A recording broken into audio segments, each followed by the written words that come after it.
Hello, and welcome to the Steps to Happiness show on Soulivity TV. I'm your host, Teresa Greco, happiness coach, author, editor, writer, educator, and Reiki master. Are you ready to follow your joy and tap into your inner happiness? Then the Steps to Happiness show is for you. On my show, my guests and I explore the latest physical, mental, emotional, and spiritual well-being practices that can help lead you back to the happiness within you. The happiness principle for today's show is having happy relationships. Caring about ourselves and others is an essential key to our happiness.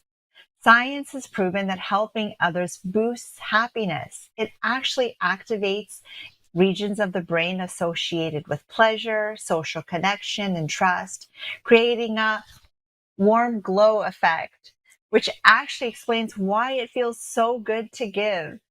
Scientists believe that altruistic behavior releases endorphins in the brain, producing the positive feeling known as the helper's high.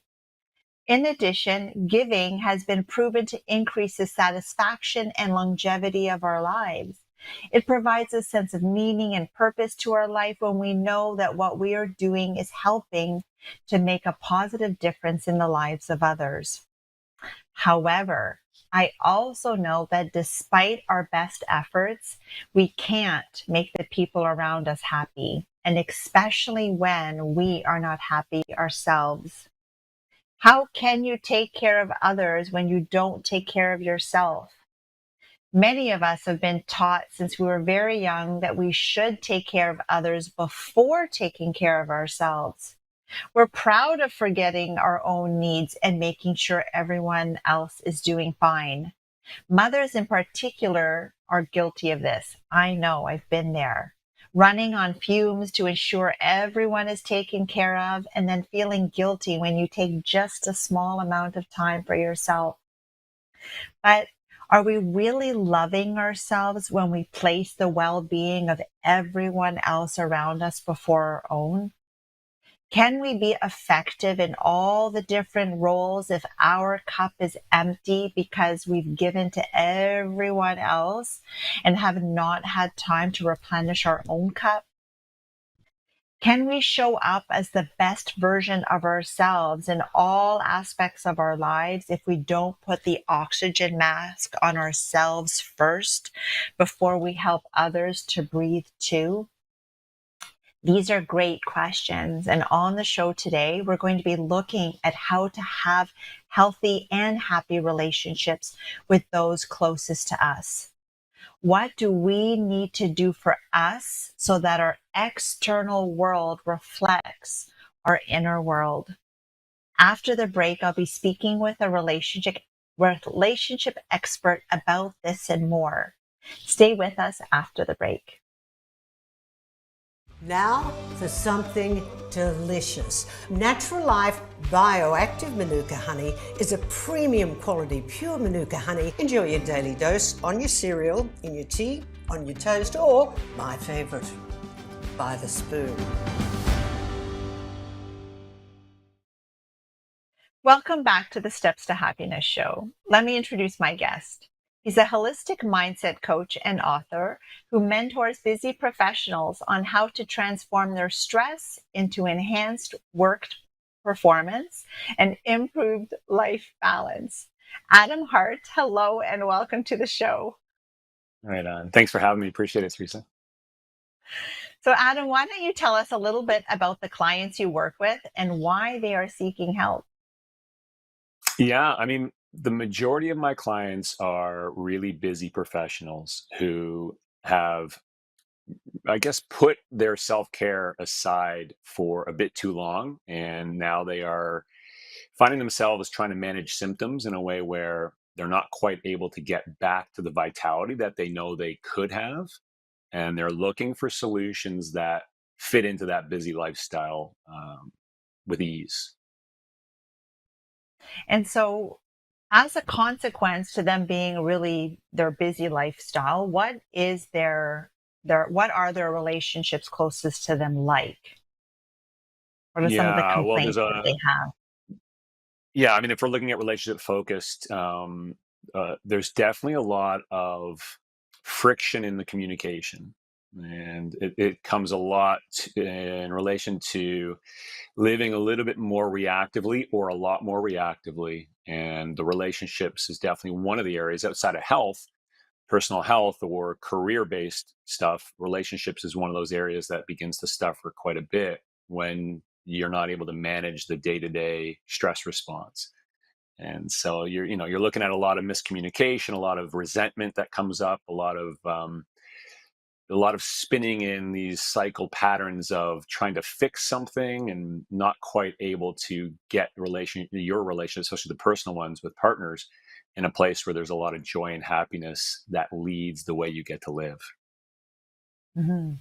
And so, in your experience, I just want to dive into a little bit about, what that relationship with your partner is like and what you might be feeling that perhaps your partner isn't doing for you. So there's a lot of complaining about he's not doing this, she's not doing this, he's not helping me, she's not helping me, she's not supportive.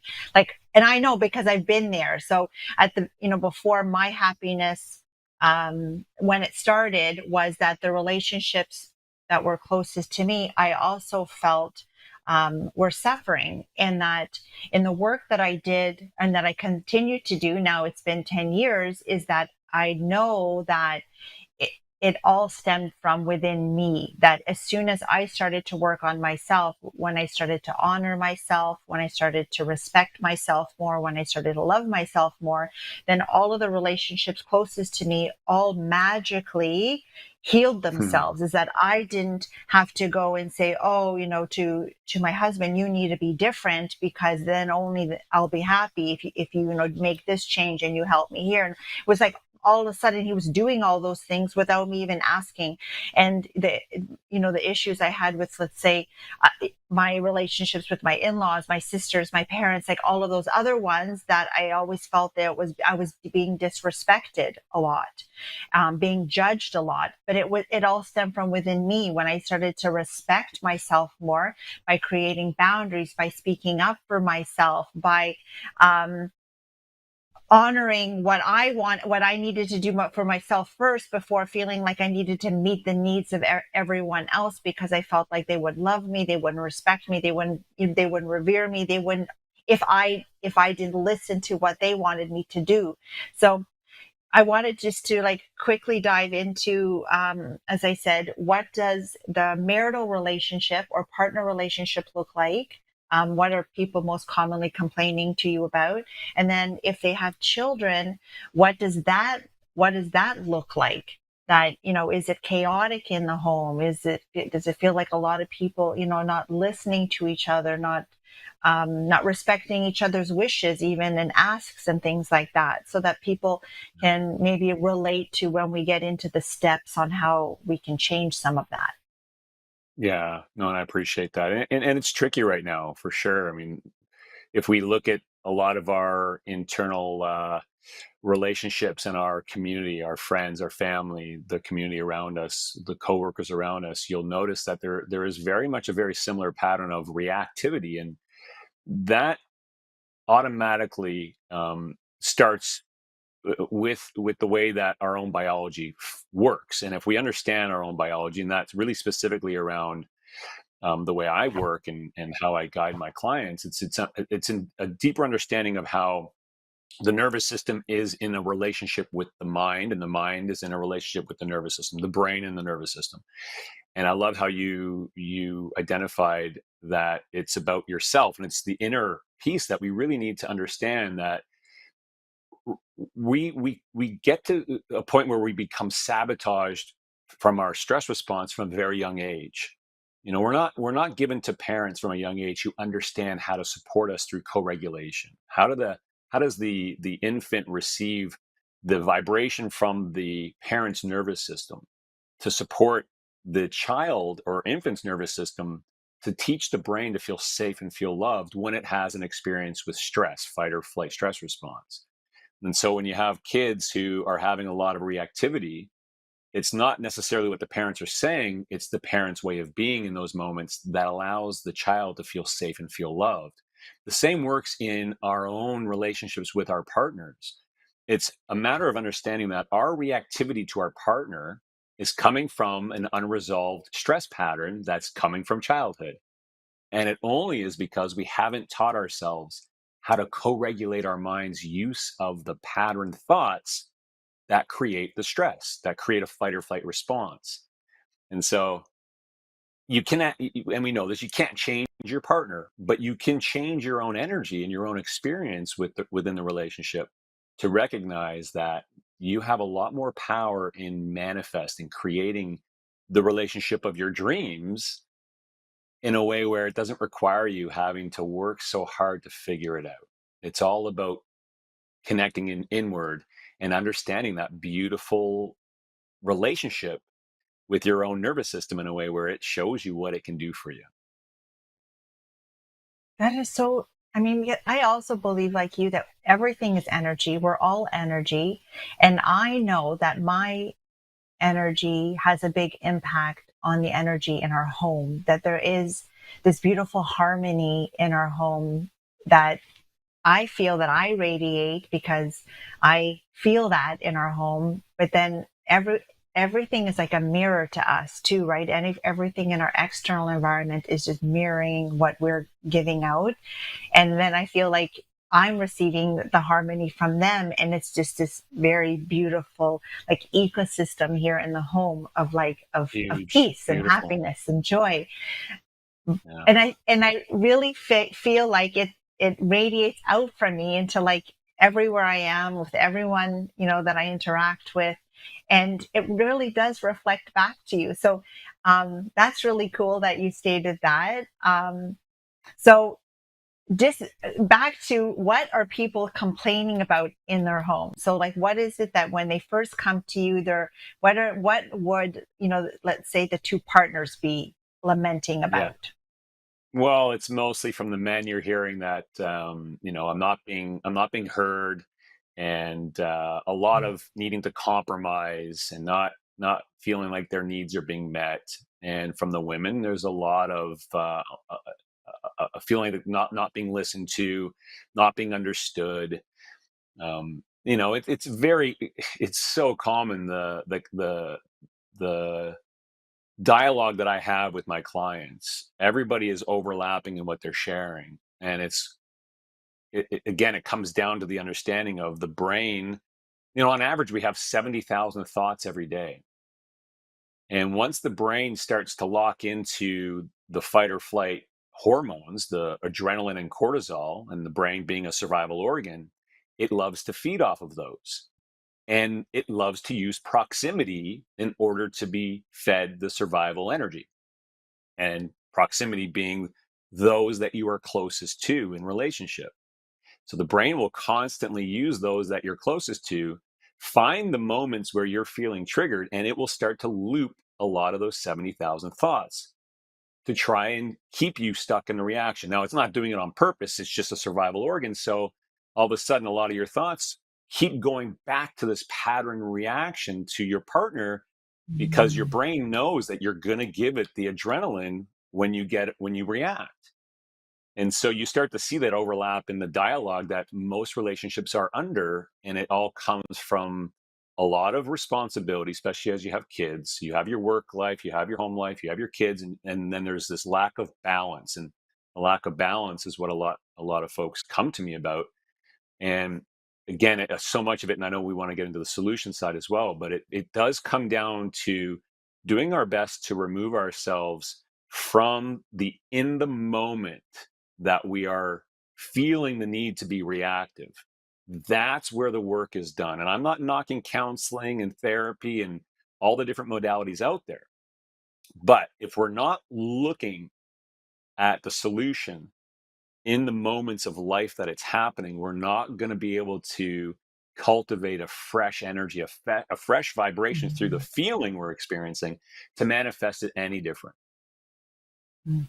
I totally agree that many of us are living in the past. 95% of those thoughts are thoughts from the past. So we keep recycling the same, like, and maybe we put it under the rug or put it in the closet, but then when there's a trigger, all of a sudden all that garbage comes out. Like, oh, when you said this to my mom, and it was like 10 years ago, but it's like you're carrying it with you.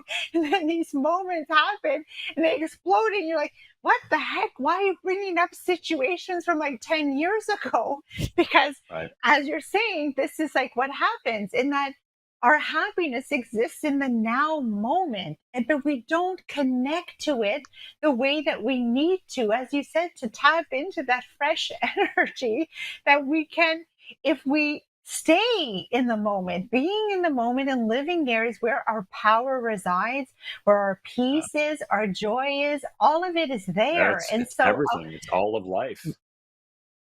thank you so much for reminding me, but all of us, about how important it is. And so let's, if we can now, then go into, you've developed a program with some steps about how we can regulate the nervous system, bring ourselves into the now, do what we Yeah. need to do to recenter ourselves, realign ourselves with the love, peace, and happiness that we are. This sounds so brilliant to me, because that's it's exactly what the show is about. The steps that we can take to help support and connect with our physical, mental, emotional, and spiritual self, all in the now moment. And so, please, where do you want to begin with your program and the steps that we can start to incorporate? Yeah, I appreciate that. And I think the step one is always and will always be, we have to be able to cultivate a relationship with noticing. And so I teach all my clients, the first step is, acronym is SNBC. So SNBC, S stands for stop. So you think about it, if you really want to, in terms of your personal relationship, let's say with your partner, try this in the next 24 hours. You wake up in the morning and your mind is going to have a looping pattern thought about your partner. If it's not going in the most beautiful way where you're just in love and connected, then it's coming because of a stress response that your mind has got you locked into.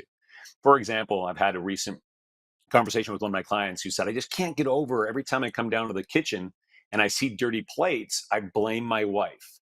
Right away, I go into this position where I'm just so frustrated. She doesn't care about me. It's still dirty in the kitchen. Why is it? And obviously, teaching him how to use this methodology, he's found a way to stop in that moment. And then there's the end, which is the notice. Notice, okay, what am I thinking right now? Okay, I'm noticing that I'm thinking in a way that it's not supportive for how I want to feel. Okay, so then what do you do about that? Well, that's where the next acronym, which is B. So SNB, B is breathe. Now, the breathing is a very specific breath practice. It's based off of heart rate variability. Heart rate variability is essentially working with the variability of the beats of your heart in a way that creates coherence through the vagus nerve, so that actually in 33 seconds, you can reset your nervous system. You can bring it back down from that reactive state, get the frontal lobe of the brain working, the executive function. So you're thinking cleaner and clearer, you're more focused and more able to just be present. And at the same time, you want to bring in the feeling of how you do want to feel in that moment as the alternative.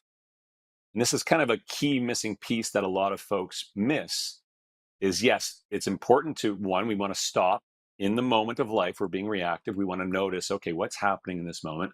We want to connect to our breath using this 33-second breath practice. But the key here is that we want to now reset the nervous system, because what you're doing in the breath practice is you're resetting the vibration. But the thing is if we now don't know how we do want to feel, the nervous system vibrates uncertainty. It's no longer vibrating what we Mhm. don't want, which is where most of us are stuck and living. Okay, well that's great. We're not stuck in the frustration or anxiousness or anger about your partner. Okay, but if you don't now replace it with how you do want it to be, it just vibrates nothing. It's just, I don't know, what do you want? I don't know what to give you. I'm going to give you all sorts of. So we really want to link it now into a position of what it is you do want. And for most of us, it's just wanting to be in love with each other and wanting to be connected and have deep, authentic communication. And so what is that as a feeling form when you put it in at the same time? And then really it's about the choice, which is the final acronym, is then now you can choose your action from that place instead of being reactive. And you start to notice how that begins to manifest a whole other way of life. And that's not just in relationships, it's in everything. It's in how our health can be managed. It's in how our career, our finances, all of it can be managed the same way when we start to play in the moments of life with resetting our own stress response to life, where we don't need to be in fight or flight, to resetting it to where and how we do want to feel. And it's pretty magical and how quickly it starts to work for us. So if we were to go, like, let's enact this situation, as you said, you come into the kitchen, and that's sometimes my kitchen sink too, because that's my son's chore to do, and I don't like a full sink. I When I'm in charge, it is always empty. Everything gets loaded into the dishwash, but that is his chore, his one chore to do. So I come in, I'm like, okay. So when you said that, I'm like, yeah, but I'm for me though, it's not a big deal. Like, it's not like, I don't like that it's there, but it doesn't throw my whole day off, and I'm like, oh no, nobody loves me like in Right. the scope. But for I'm like, some people, it's the trigger. because it's a mountain of stuff, right? Yeah. It's not the one dirty dish. Like, another guest said, if sometimes it could just be you don't have the coffee in the morning, or you've run out of the cream, and now you're like, it's like this big explosion. It's like, no, it's Yeah. because there are a whole bunch of tiny things, like that person who beat you to the parking spot at the mall. All of a sudden it's like, what's all this rage? They're Yeah. coming out. I'm like, really, guys, like, what's so it's like, it's piling up, and the dish in the sink is just, the kind of tipping point, right? At that point, that it could be any little thing that could just, like, oh no, my whole day is ruined. Some people, the toilet paper's been put on wrong on the, like, Yeah. oh my goodness. So, so Yeah. if we do that situation, okay, we're feeling now triggered. So do you mind to coach us through the 30-second breathing technique? Yeah, yeah. So the 33 Thank second you. breath practice. Yeah, 33 seconds. I mean, the key to this breath practice, and essentially there's a few key steps that, and the way I teach it to my clients, it's called Heart Flow. And Heart Flow, essentially what we're doing is in the moment of life, we want to create coherence in our vagus nerve so that the reset happens in the nervous system. The key to this breath practice is the rhythm. It's keeping the rhythm really clean and consistent throughout the three breaths. And that's what we're working with. So it's a three breath practice. We're doing 4 seconds in, 7 seconds out, three times. That's hence the 33 seconds. And the only thing that's necessary is to make sure that we keep it nice and clean. So we're not doing any breaks in between. It's up for 4, down for 7, up for 4, down for 7, up for 4, down for 7. And ideally, you're doing it through your nose for the up, and then out through your mouth. Or a lot of people, it's kind of tough to do through the nose, but if you come out through your mouth for the down on the 7, that's totally fine. And I love to put my hand on my heart just to feel connected to my heartbeat. If I am in a position where I can close my eyes, I love to close my eyes and teach others to close their eyes. Obviously, if you're driving, that's not the ideal. And on the out breath, this is where it's really critical. This is where we want to reset the vibration of the nervous system to be connected to how we do want to feel about that particular scenario that we are in that moment. So if you come down and you notice you're being revved up by your partner, you're in the kitchen, the kids are screaming and yelling. My kids know this very well. I'll stop, and they'll look at me like, "Oh, daddy's breathing again. Here he goes." And that's okay. And it might be, for our mind, it might feel embarrassing depending on where we try and do this, but it's so powerful that you're going to want to do it. And all we're doing in the moment, we're just stop. Okay, stop. Noticing I'm not happy with how I'm feeling in this very particular scenario. Now I'm going to do the breath work. And so you're doing 4 seconds in, 7 seconds out, 4 seconds in, 7 seconds out, 4 seconds in, 7 seconds out through your nose. And you'll notice an immediate connection to feeling more peace and more calm. And then that's where you get to then do the choice. right? So if you So want to Brian, do it with me, we can. yes, let's do it. Now, Adam, so when you're breathing in, you're noticing how you're feeling, or are you trying to get to like a place of almost like neutrality inside of you, or are you breathing in and focusing on the fact that you're upset? Yeah. So when you're doing the breath in, you can still be connecting to the feeling of how you do want things to be.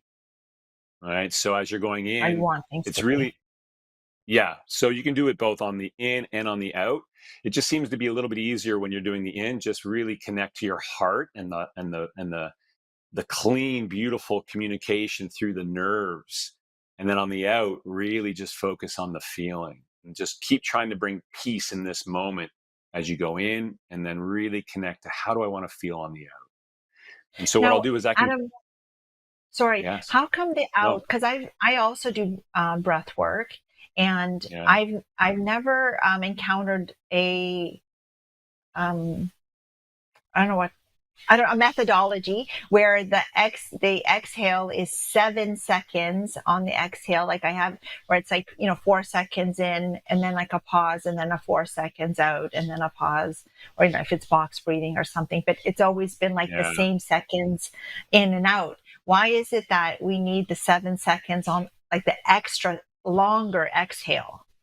Yeah, and there's so much out there as far as science and different breath practices. There's one, I mean, essentially for me, this is coming from my own discovery of my own stress response and living in high in anxiety. And I got really heavy into rock climbing. And I kept doing this very particular breath practice when I was climbing. And when I pulled back and I'd have all this power back, because that's a real fight or flight scenario, one that you have to control your stress response. And it all of a sudden opened my eyes to, wow, there's something about what I'm doing with my breath that's beyond anything anybody ever told me. And I was given a lot of medication for depression and anxiety over the years. And I'm not knocking medication. I just wasn't told that I can work with my nervous system in the moments of life. And so the 4-7 came to me from the research into heart rate variability. And the more I understood, okay, so there's something powerful in the rhythm of the beats, 4 in, 7 out. And I know there's a lot that do 3 and 6, and then there's a lot that do pausing. But the ability to just keep the consistency in the rhythm, I think, is the key. I have clients who have changed that number around, and they still find it very powerful because in the end, it's creating a connection to presence in the moment. But I know as far as the neuroscience goes, the rhythm is really the 4 in, 7 out is really key for allowing the variability of the heart, the beats of the heart to get to a point where it creates coherence. So that's why I do Okay, 4-7. Okay, And let's do that's, it. Let's do it. yeah. I'm excited. Okay. And I love the fact that it's 30 seconds, right? That you're like, oh, where am I be able? It's 30 seconds, guys. Like 30 Right. seconds. Like we can take But 30 it's very, seconds to bring but it ourselves is the back most to who we are. challenging. It's the most challenging thing, though, still, because the mind does not want us to get settled. It loves us being frantic. Actually, okay, I'm mindful of that word love. It doesn't love it. It just knows that if it keeps us frantic, it can keep feeding off the quick energy of the adrenaline and the cortisol. So Yeah. we're just creating a different way to utilize our energy, and you feel it physically and mentally immediately. So I'll count you. I'll count you through it, and then we'll go from there. All right. So Okay. starting now. 1, 2, 3, 4. 1, 2, 3, 4, 5, 6, 7. 1, 2, 3, 4. 1, 2, 3, 4, 5, 6, 7. 1, 2, 3, 4. 1, 2, 3, 4, 5, 6, 7. Do a couple more on your own. 2 more.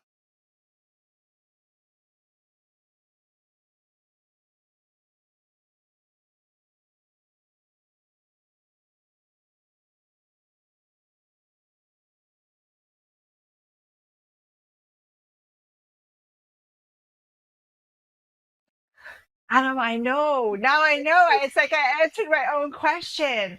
That those extra beats on the exhale, it's like you need them. It's like and it just absolutely just takes you like down. It's just like, oh, like just a Right? It little bit further. forces the shoulders drop on those extra beats.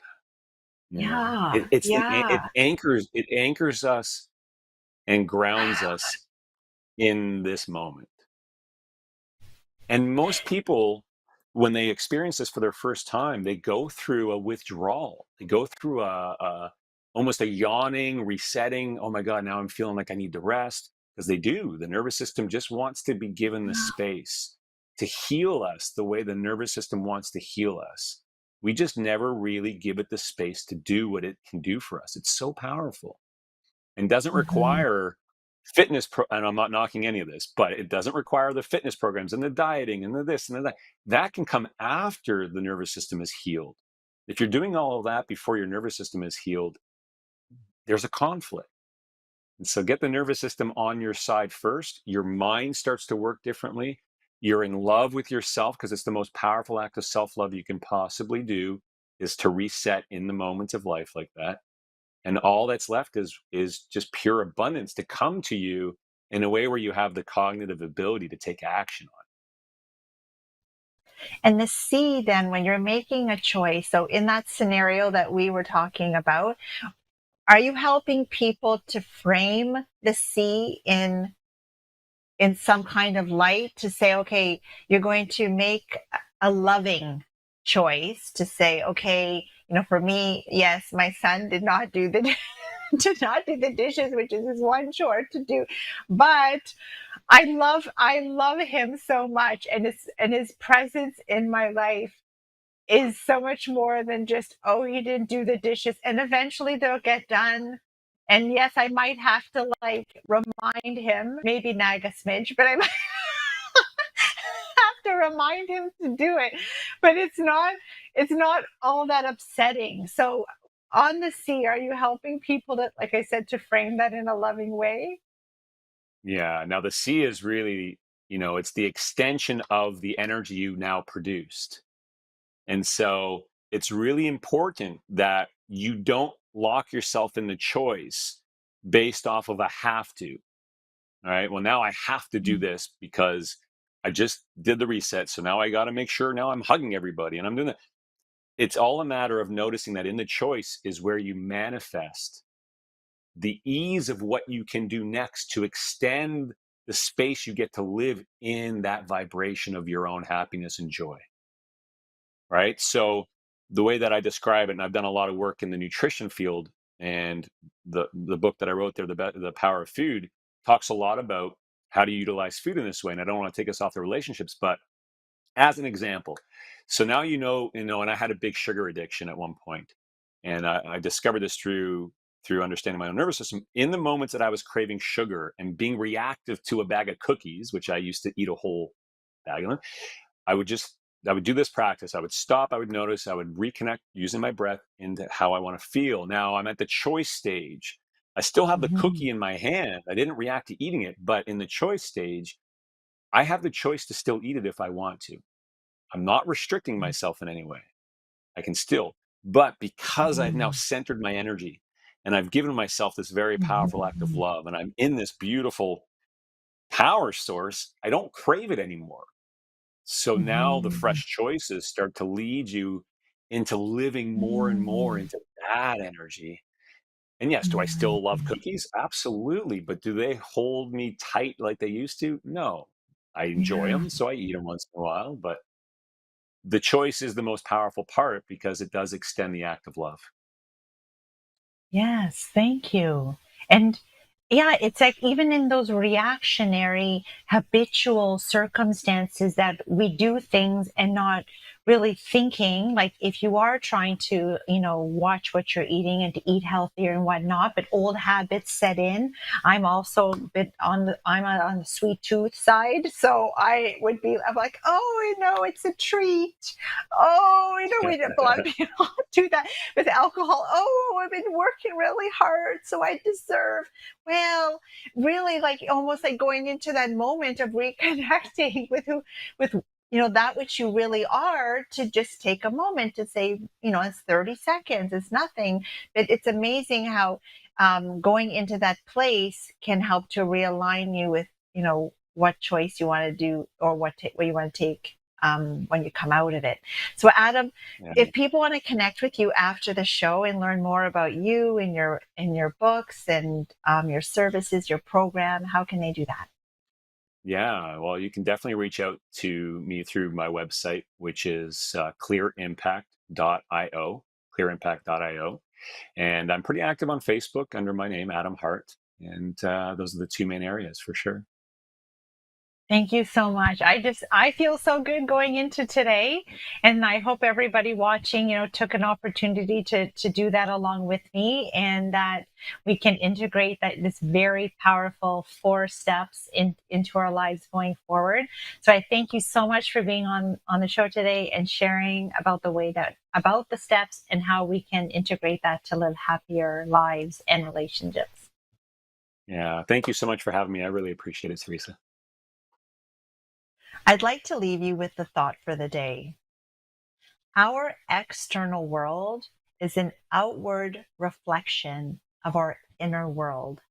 If things around you feel chaotic, there's a lack of peace within you. If it feels like people aren't respecting you, you aren't respecting yourself the way you need to.